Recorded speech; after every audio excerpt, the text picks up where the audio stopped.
Stars on Air. Stars on Air. The Celebrity Talk Show. With RJ Tushara.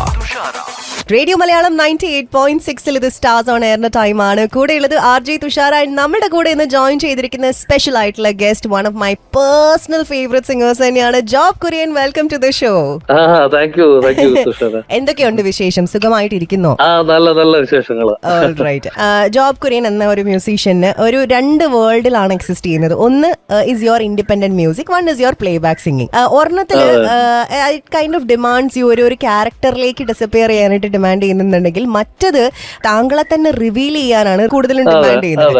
അപ്പൊ ഇതിൽ ഏതാണ് job Kurian എന്ന വ്യക്തിനെ കുറിച്ച് കൂടുതലും പഠിപ്പിച്ചു തന്നിട്ടുള്ളത്? ഉറപ്പായിട്ടും എന്റെ സ്വന്തം പാട്ടുകൾ ചെയ്യുമ്പം ഉള്ള നമ്മളുടെ എക്സ്പ്രഷൻ പ്രേക്ഷകരുമായിട്ട് ഷെയർ ചെയ്യുന്ന ഒരു അനുഭവമാണ്. അതാണ് എന്നെ സംബന്ധിച്ച് വളരെ സ്പെഷ്യൽ ആയിട്ടുള്ളത്. മറ്റേത് വളരെ ചാലഞ്ചിങ് ആയിട്ടുള്ള ഒരു കാര്യമാണ്. കാരണം നമ്മൾ വേറെ സ്വപ്നങ്ങളുടെ കൂടെ നിൽക്കുന്ന ഒരു പരിപാടിയാണ് അത്. അല്ല, ഒരു സിനിമ എന്ന് പറയുന്ന ഒത്തിരി പേരുടെ ഡ്രീമാണ്, അവരുടെ ഡയറക്ടർ പോലെ. അപ്പൊ അവരുടെ കൂടെ നമ്മള് വി ആർ എന്താ പറയാ, നമ്മളുടെ ഒരു ഗോഡ് ഗിഫ്റ്റഡ് ടാലന്റിന് അവർക്ക് വേണ്ടി നമ്മൾ മാക്സിമം എഫേർട്ട് എടുത്ത് ശ്രമിക്കുന്നു. മറ്റേതെന്ന് പറയുന്നത് നമ്മള് സ്വന്തമായിട്ടുള്ള നമ്മളുടെ ഇമോഷണൽ എന്താ പറയണ്ടേ ഒരു ഇതിനെ പ്രേക്ഷകരുമായിട്ട് ഷെയർ ചെയ്യുന്ന ഒരു പ്രോസസ്സാണ്. അപ്പോ അത് എന്നെ സംബന്ധിച്ചിടത്തോളം വളരെ പേഴ്സണൽ ആണ് അത്. അപ്പൊ അത് രണ്ടും എന്റേതായ രീതിയിൽ എൻജോയ് ചെയ്യാറുണ്ട്. പക്ഷെ ഇതൊരു അല്പം കൂടുതലാണെന്ന് കൂട്ടിക്കോ. ജോബ് കുര്യന്റെ പഴയ പാട്ടുകൾ, പഴയ റെക്കോർഡിങ്സ് ഒക്കെ കേൾക്കുന്ന സമയത്ത് ഇപ്പൊ എന്താണ് ശരിക്കും ഫീൽ ചെയ്യാറുള്ളത്? പഴയ റെക്കോർഡിങ്സ് കേൾക്കുമ്പം എപ്പോഴും എല്ലാ ആർട്ടിസ്റ്റിനും തോന്നുന്ന പോലെ തന്നെ എനിക്ക് നന്നാക്കായിരുന്നു. പക്ഷെ ഒരു പരിധി വരെ നമ്മളുടെ എന്താ പറയുക, റിവല്യൂഷനും നമ്മള് എന്താ പറയാ പോസിറ്റീവായിട്ട് കാണേണ്ടതുണ്ട്. കാരണം കുറെ കാര്യങ്ങൾ നമ്മൾ ഡെവലപ്പ് ചെയ്തിട്ടുണ്ടാവും, കുറെ കാര്യങ്ങള് പോയിട്ടുണ്ടാവും. കാരണം ഏജ് മാറുന്തോറും ശബ്ദം മാറുന്ന ഒരു ഇതുണ്ട്. അപ്പൊ പക്ഷെ നമ്മൾ ആ സിംഗിങ്ങിൽ അല്പം കൂടി മെച്യൂരിറ്റി നമ്മൾ കൊണ്ടുവന്നേക്കാം, ബൈ പ്രാക്ടീസ് ആൻഡ് എക്സ്പീരിയൻസ് എല്ലാം കൂടെ ചേർത്തിട്ട്. പക്ഷെ ഇപ്പറ പ്രായത്തിൻ്റെതായ വ്യത്യാസങ്ങൾ എന്തായാലും സംഭവിച്ചുകൊണ്ടിരിക്കും. നമുക്ക് യങ് ഏജിൽ ഉണ്ടാവുന്ന വോയിസ് ആയിരിക്കില്ല അല്പം കൂടെ ഏജിൽ ഉണ്ടാവുന്നത്. പക്ഷെ you get more matured to handle that. അപ്പം രണ്ട് രീതിയിൽ ഞാൻ അതിനെ കാണാറുണ്ട്. പോസിറ്റീവായിട്ടെന്ന് പറഞ്ഞു കഴിഞ്ഞാൽ ഒത്തിരി നമ്മൾ ഇച്ചിരി കൂടെ ഇരുത്തം വരുന്ന രീതിയിലേക്ക് ഡെവലപ്പ് ചെയ്യാനുള്ള ഒരു ശ്രമം നടത്തും. രണ്ട്, മറ്റേ ഈ പറഞ്ഞ കണക്ക് നമുക്കൊരു ചെറിയ ആ യങ് വോയിസിൽ നിന്ന് അല്പം കൂടെ മെച്യൂർഡ് വോയിസിലേക്ക് മാറുമല്ലോ. അപ്പൊ നമുക്കത് ചില സമയത്ത് തോന്നുന്നു ഈ പാട്ടിന് അതായിരുന്നു ആവശ്യം എന്നൊക്കെ തോന്നും. അപ്പൊ അത് നടക്കില്ലല്ലോ, നമ്മള് കാലത്തിനനുസരിച്ചിട്ട് നീങ്ങാതെ പറ്റും.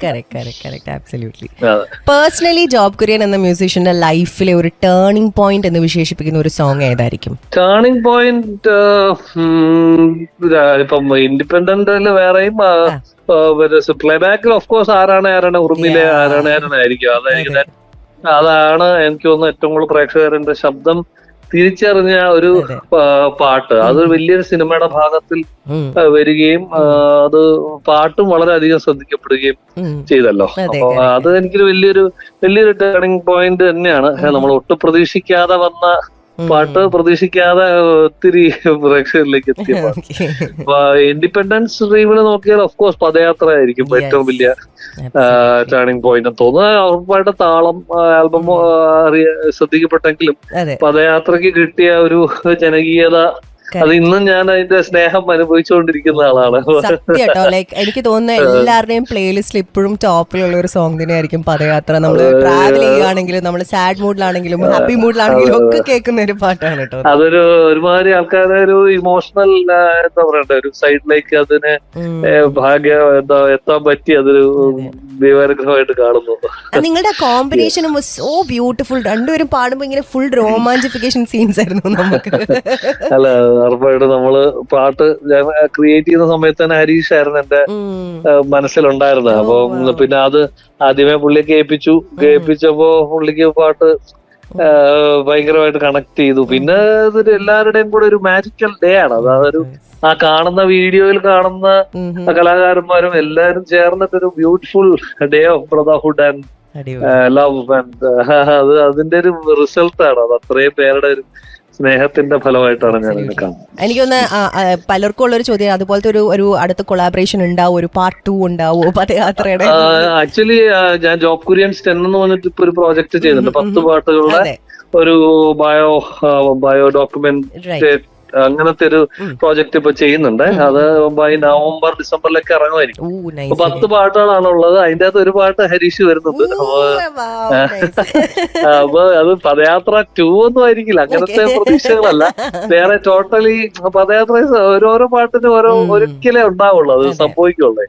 അപ്പോ പക്ഷെ ഇത് വേറെ ഒരു എക്സ്പ്രഷൻ ആണ്. അപ്പൊ ഇത് അതിന്റേതായ ഒരു രീതിയിൽ ഞാൻ വളരെ ഹാപ്പിയാണ്. നല്ല രസമായിട്ട് വന്നിട്ടുണ്ട്.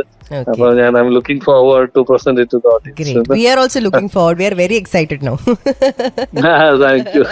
Let me ask you, നേരത്തെ നമ്മൾ പറഞ്ഞിരുന്നു ടേണിംഗ് പോയിന്റ് ആയി മാറിയ ഒരു സോങ്ങിനെ കുറിച്ച്.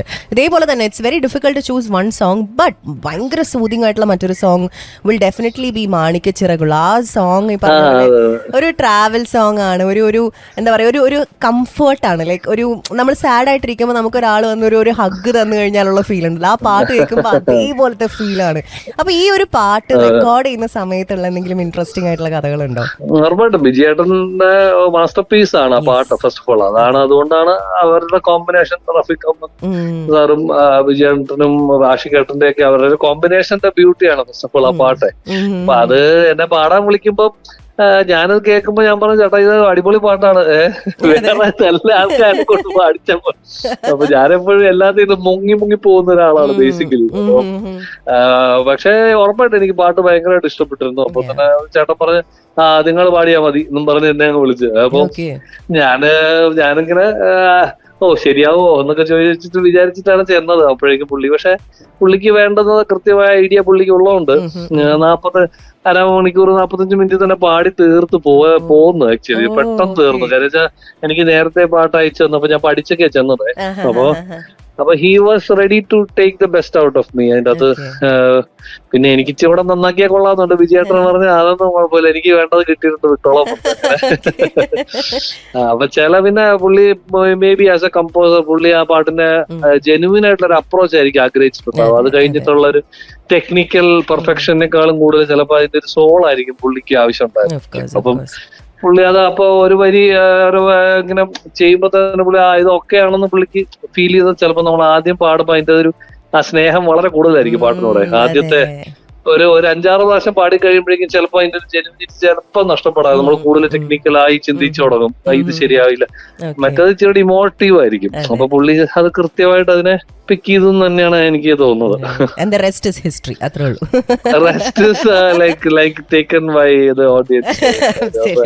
സ്വന്തം പാട്ട് പോലെ അതങ്ങ് എടുത്തു. നമ്മള് സാധാരണ ഈ പറഞ്ഞ പോലെ തന്നെ നാളുകളെ കുറിച്ചാണ് സംസാരിക്കാറുള്ളത്. പക്ഷെ ജോബ് കുര്യന്റെ ലൈഫിൽ ഇന്നലകൾക്ക് ഭയങ്കര ഇമ്പോർട്ടൻസ് ഉണ്ട്. ഇപ്പൊ പേട്രിയോട്ടിലെ അല്ലേ, അതും ഇന്നലകളാണ് തുടങ്ങുന്നത്. ഇന്നലകളെ ഒന്ന് കമ്പോസ് ചെയ്തതും മറ്റൊന്ന് കമ്പോസ് ചെയ്തതും. അപ്പൊ ഈ ഇന്നലകളുടെ ഒരു ഇമ്പോർട്ടൻസിനെ കുറിച്ച് സംസാരിച്ചു പോവാം നമുക്ക്. അല്ല, ഞാനൊരു ഇന്നലകളുടെ ആളാണ് ബേസിക്കലി. ഒരു നൊസ്റ്റാൾജിക് പേഴ്സൺ ആണ് ഞാൻ. എപ്പോഴും എന്റെ പാട്ടുകൾ ക്രിയേറ്റ് ചെയ്യുന്നതും ഒക്കെ I am not a futuristic person basically. ഞാൻ വളരെ ഇന്നലകൾ പാസ്റ്റിൽ ജീവിക്കുന്ന ഒരാളാണ്. ഫ്യൂച്ചറിസ്റ്റിക് ആയിട്ട് അതിൽ ഡെവലപ്മെന്റ് അല്ലെങ്കിൽ നമ്മുടെ ഭയങ്കര മറ്റേ മുന്നോട്ട് കാണുന്നതിലുപരി ഇന്ന് ജീവിക്കുന്നതിലും പുറകോട്ടുള്ള ഒരു സ്മരണയിലുമാണ് എന്റെ പോക്ക് ബേസിക്കലി. അപ്പൊ ഞാനതില് വളരെ ട്രിപ്പ് ചെയ്യുന്ന ഒരാളാണ്. എന്റെ ചൈൽഡ്ഹുഡ് മുതൽ ഇങ്ങോട്ടുള്ള ഓരോ എക്സ്പീരിയൻസുകളും കൂട്ടുകാരും നമ്മളുടെ ബന്ധങ്ങളും ഒക്കെ അതാണ് എന്റെ. അപ്പൊ ഭാവിയിൽ വരാനിരിക്കുന്ന റിലേഷൻസോ അല്ലെങ്കിൽ ഫ്രണ്ട്ഷിപ്പിനേക്കാളും ഉപരി ഞാൻ ഇന്നുള്ളതിനെയും അല്ലെങ്കിൽ ഇന്നലെ ഉണ്ടായിരുന്നതിനെയും മെയിൻറ്റെയിൻ ചെയ്യാൻ ഇഷ്ടപ്പെടുന്ന ഒരാളാണ്. രണ്ട് പാട്ടുകളും ജോബ് കുര്യന്റെ എന്തായാലും നന്നായി. 2 ഇന്നലകളാണ്. രണ്ടും super duper hit in its own way. Like one is ഈ പറഞ്ഞ പോലെ തന്നെ for a big movie that you sang, and the other one ഈ പറഞ്ഞ പോലെ അഗൈൻ നമ്മള് ലൈക് ഓഡിയൻസിന്റെ മനസ്സിലേക്ക് ഭയങ്കരമായിട്ട് കയറിയ ഒരു പാട്ടും കൂടെ തന്നെ. ഞാൻ സ്ക്രീനിൽ കണ്ടപ്പോ ഞാൻ ഭയങ്കര സന്തോഷം. കാരണം നമ്മളേറ്റവും ഇഷ്ടപ്പെടുന്ന 2 പേര് സ്ക്രീനിൽ അവരുടെ ഒരു ഇമോഷണൽ ഒരു സീക്വൻസിൽ എന്റെ ശബ്ദത്തിൽ കേൾക്കാൻ പറ്റുമല്ലോ, അത് നമുക്ക് വലിയൊരു സന്തോഷം. പല മ്യൂസിക് ഡയറക്ടേഴ്സ്, പല ഡിഫറെന്റ് ആയിട്ടുള്ള മ്യൂസിക് ഡയറക്ടേഴ്സിന്റെ കൂടെ വർക്ക് ചെയ്തിട്ടുണ്ട്. ജോബ് കുര്യൻ എന്ന സിംഗറിന്റെ വോയിസിൽ there is this extra special magic thing എന്ന് റിയലൈസ് ചെയ്യിപ്പിച്ച ഒരു ഡയറക്ടർ അങ്ങനെ ഉണ്ടോ? അത് ആരായിരിക്കും? അങ്ങനത്തെ പാട്ടുകള് ഉറപ്പായിട്ടും ഇവര് വർക്ക് ചെയ്തിട്ടുള്ളവരൊക്കെ അവര് എന്തോ, ഇപ്പൊ ഞാനൊരു ഭയങ്കരമായ ഒരു പ്ലേ ബാക്ക് സിംഗർ ആണെന്ന് ഞാൻ ഒരിക്കലും ആവശ്യപ്പെടാം. ഞാനൊരു നല്ല പ്ലേ ബാക്ക് സിംഗർ ആണെന്ന് പോലും ഞാൻ ആവശ്യപ്പെടാറില്ല. ഞാൻ എന്റേതായ ഒരു ഇൻഡിപെൻഡന്റ് സോണില് എന്റെ പരിമിതിക്ക് ഏറ്റവും നന്നായി എക്സ്പ്രസ് ചെയ്ത് പോകുന്ന ഒരാളാണ്. അപ്പം പക്ഷെ അതിന്റെ അകത്തൊരു സ്പെഷ്യാലിറ്റി ഉണ്ടെന്ന് തിരിച്ചറിയുന്ന കമ്പോസേഴ്സ് ആണ് എന്നെ വിളിക്കാറ്. അപ്പൊ അല്ലാതെ ഇപ്പം അവർക്കിപ്പം ഹൈലി ടെക്നിക്കൽ ആയിട്ടൊരു പാട്ട് എന്നെ ഏൽപ്പിക്കാനല്ല അവർ വിളിക്കുന്നത്. അവര് വളരെ അതിന്റെ ഒരു സോൾഫുൾ ആയിട്ട് എന്റെ ഒരു രീതികളോ എന്റെ ക്യാരക്ടറോ ഒക്കെ അറിയുന്നവരാണ് എന്നെ വിളിക്കാറ്. അപ്പം ഞാൻ വളരെ സ്റ്റുഡിയോ ഷൈ ആയിട്ടുള്ള ഒരു വ്യക്തിയാണ്. സമയം എടുക്കും, അതൊക്കെ അങ്ങനെ പെട്ടെന്ന് ഡെലിവറി ചെയ്യില്ല. പക്ഷെ എന്നാൽ ചെയ്യുമ്പോ ഏറ്റവും സിൻസിയർ ആയിട്ട് ചെയ്യാൻ ശ്രമിക്കും എന്നൊക്കെ അറിയുന്ന എന്റെ വളരെ ഫേവറേറ്റ്സ് ആയിട്ടുള്ള ആൾക്കാരാണ് എന്നെ വിളിച്ചിട്ടുള്ളത്. അപ്പൊ ദീപക് സ്റ്റാർ ഉൾപ്പെടെ, ദീപക് ദേവ് അതേപോലെ സൂപ്പർ സ്റ്റാർ പോലുള്ള ഒരു ബന്ധമാണ് പണ്ട്. അപ്പൊ സൂപ്പർ സ്റ്റാറിൽ എന്റെ ജഡ്ജായിരുന്നു, അപ്പൊ മെന്റർ ഒക്കെ പറയാം.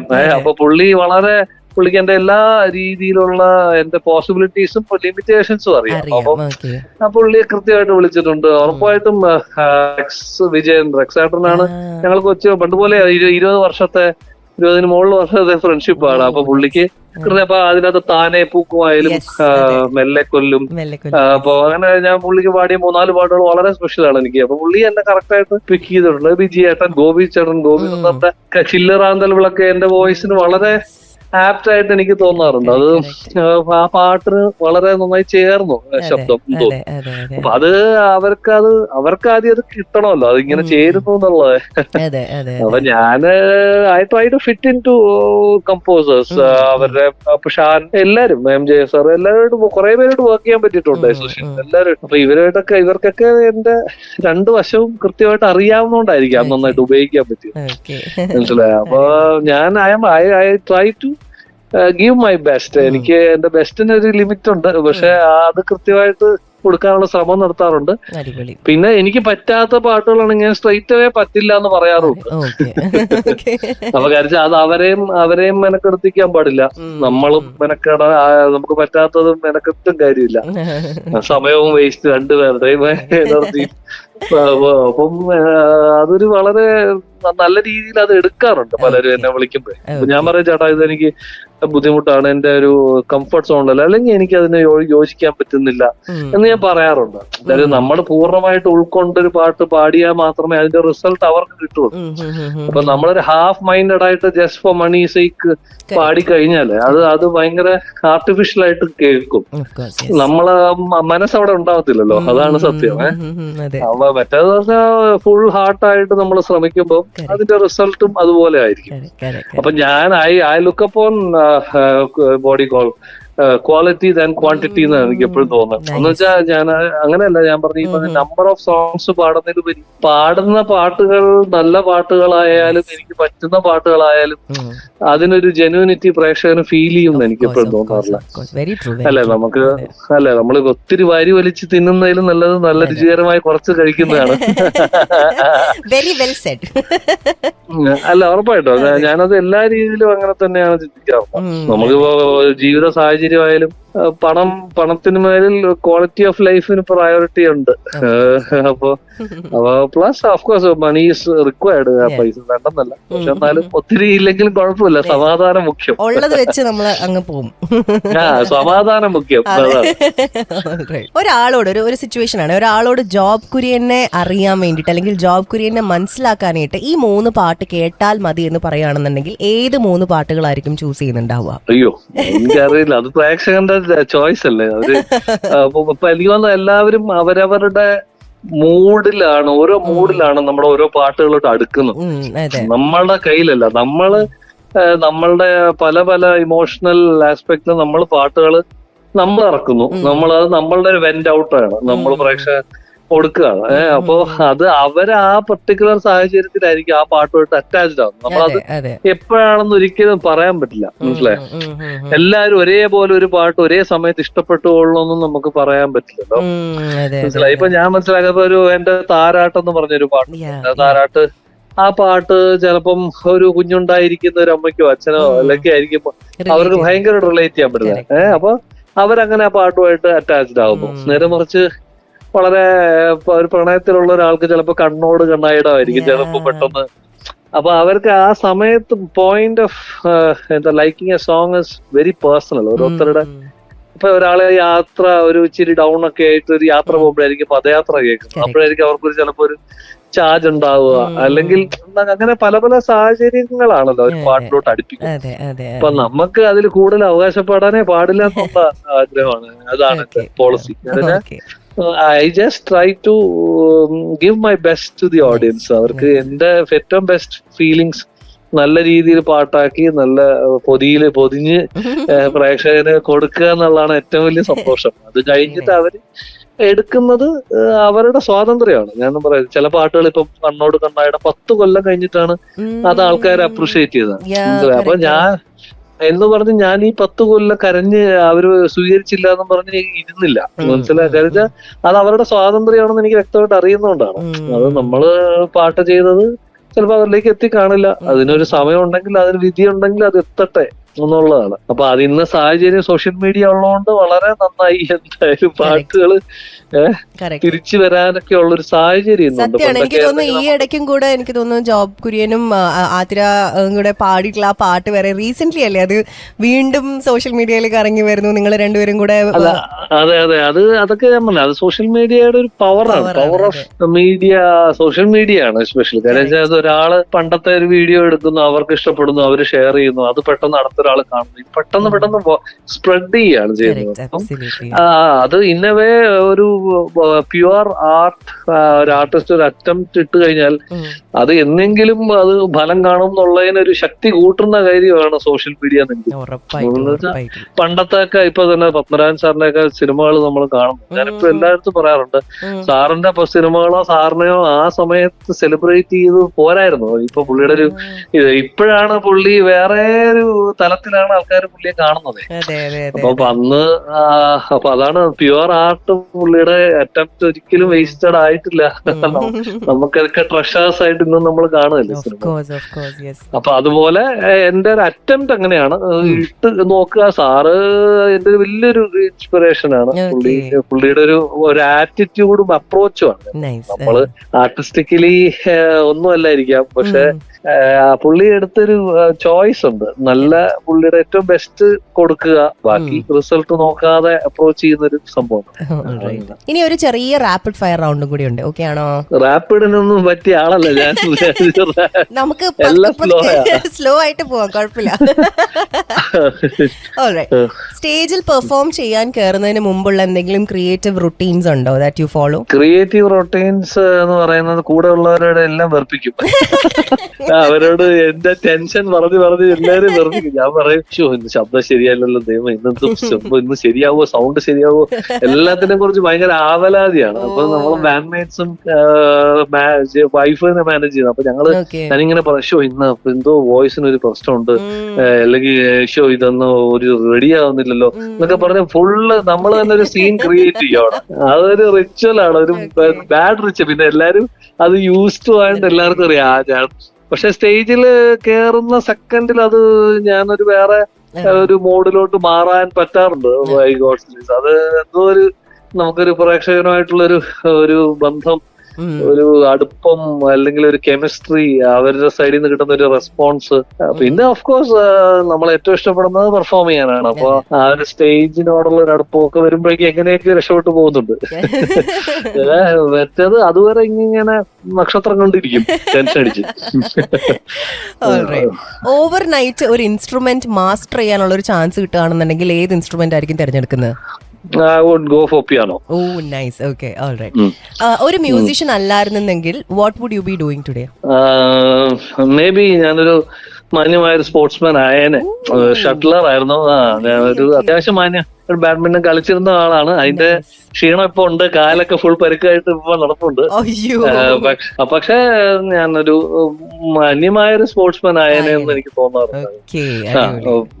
അല്ലെങ്കിൽ ചിലപ്പോ വളരെ എൻജോയ് ചെയ്ത് ഡ്രൈവ് ചെയ്യുന്ന ഒരാളായനെ. എവിടെ ഡ്രൈവ് ചെയ്ത് ആരെ കൊണ്ടു ഇത് രണ്ടാണ് എനിക്ക്.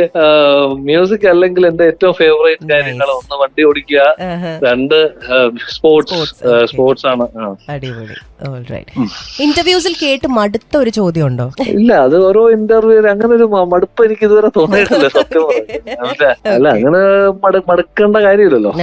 ഓരോ എല്ലാ വ്യക്തികളും പല അവരുടെ ഇപ്പം തുഷാരയുടെ പെർസ്പെക്റ്റീവിലാണ് കാര്യങ്ങൾ ചോദിക്കുന്നത്. ഞാൻ ഒരാളുമായിട്ട് ഇന്ററാക്ട് ചെയ്യുമ്പോൾ ഞാൻ അങ്ങനെ ഒരിക്കലും ഒരു മടുപ്പ് വയ്ക്കാറില്ല. കറന്റ്ലി തലയിൽ ലൂപ്പിൽ അടിച്ച് പ്ലേ ചെയ്യുന്ന ഒരു സോങ് ഉണ്ടോ? കറന്റ്ലി സത്യം പറഞ്ഞാൽ ഞാൻ എന്റെ പുതിയ പ്രോജക്റ്റിൽ വർക്ക് ചെയ്യുന്നതുകൊണ്ട് ആ 10 പാട്ട് എന്റെ തലയിൽ ലൂപ്പായിട്ട് കിടപ്പുണ്ട്. അതിൽ നിന്ന് പുറത്തു വരാൻ പറ്റിയിട്ടില്ല. അത് പ്രസവ വേദന പോലെ അങ്ങനെ കിടപ്പുണ്ട്. അപ്പൊ അത് നേരിട്ട് അനുഭവിച്ചിട്ടില്ലെങ്കിലും അതിനെ കുറിച്ച് പറഞ്ഞു കേട്ടിട്ടുണ്ടല്ലോ. അപ്പൊ അത് വല്ലാത്തൊരു വേദനയാണ്. അപ്പൊ നമ്മള് അത് അങ്ങേയറ്റം പാഷനേറ്റ് ആയിട്ടൊരു കാര്യം അപ്രോച്ച് ചെയ്യുന്നതുകൊണ്ട് 10 പാട്ടുകളുടെ ഒരു ജനനം ഞാൻ വളരെ അങ്ങേയറ്റം കാത്തിരിക്കുന്നതെന്നാണ്. അപ്പൊ അത് മാത്രമേ ഇപ്പൊ എന്റെ തലയിലുള്ളൂ, വേറെ ഒന്നുമില്ല. ഫൈനലി ഒരു ഹൈപ്പത്തറ്റിക്കൽ സിറ്റുവേഷൻ ആണ്. ഒരു ദിവസം എല്ലാ പാട്ടുകളും, ലോകത്തുള്ള എല്ലാ പാട്ടുകളും അങ്ങ് ഇറേസ് ആയി പോകുന്ന ഒരു സിറ്റുവേഷൻ വരികയാണ്. ആൻഡ് ജോബ് റിലീസ് ചെയ്തിട്ടുള്ള ഒറ്റ പാട്ട് മാത്രമേ സേവ് ചെയ്യാൻ പറ്റുള്ളൂ. ഏത് പാട്ട് will you fight to save? ഞാൻ അതോടുകൂടി ഞാനും ഇറേസ് ആയി പോകുന്നതായിരിക്കും നല്ലത്. എന്നെ കൂടെ കൊണ്ടുപോകുന്നൊക്കെ എന്നെ കൂടെ കൊണ്ടുപോയിക്കോ. നമ്മള് കഷ്ടപ്പെട്ട് ചെയ്ത പാട്ടൊക്കെ പോയി ജീവിച്ചിരുന്നിട്ട് കാര്യമില്ല. അല്ല, എനിക്ക് നല്ല അങ്ങനെയല്ല, വളരെ ഡിഫറെന്റ് ആയിട്ട് ആദ്യമായിട്ട് ഞാനുള്ള ചോദിക്കുന്നത്. ഉറപ്പായിട്ടും what I feel is like there is no point, no holding. നമ്മള് അത്രയും സ്നേഹത്തോടെ ഇറങ്ങുന്ന ഓരോ പാട്ടുകൾക്കും അത്രയും ജീവൻ കൊടുത്ത് ചെയ്യുന്നത് പോയാ പിന്നെ അത് മക്കളെ പോലെയാണ് പാട്ടുകള്. അടിപൊളി. എന്തായാലും Job Kurian, thank you so much. It was so lovely having you on the show. Thank you so much for being with us. Thank you Thushara. എല്ലാ ശ്രോതാക്കൾക്കും എന്റെ വിഷസ്, എന്റെ സ്നേഹാന്വേഷണം. Thank you so very much. ഇനിയും ഇതുപോലത്തെ മനോഹരമായിട്ടുള്ള കുറെ പാട്ടുകൾ നമുക്ക് വേണം നമ്മുടെ പ്ലേലിസ്റ്റിലേക്ക് ആഡ് ചെയ്യാനായിട്ടുള്ള കുറെ അധികം സോങ്സ് വേണം. Thank you for all the songs that you have given. Thank you for this beautiful conversation. And അതോടുകൂടി എനിക്ക് പോകാനുള്ള ടൈമാണ്. അപ്പൊ ഇനി അടുത്ത ആഴ്ച മറ്റൊരു സെലിബ്രിറ്റിയും കുറേയധികം വിശേഷങ്ങളും പാട്ടുകളും ഒക്കെ ആയിട്ട് നമുക്ക് കേട്ടുമുട്ടാം. Till then, stay tuned and keep listening to Radio Malayalam 98.6 FM. കൂടെ ഉണ്ടായിരുന്നത് RJ തുഷാര.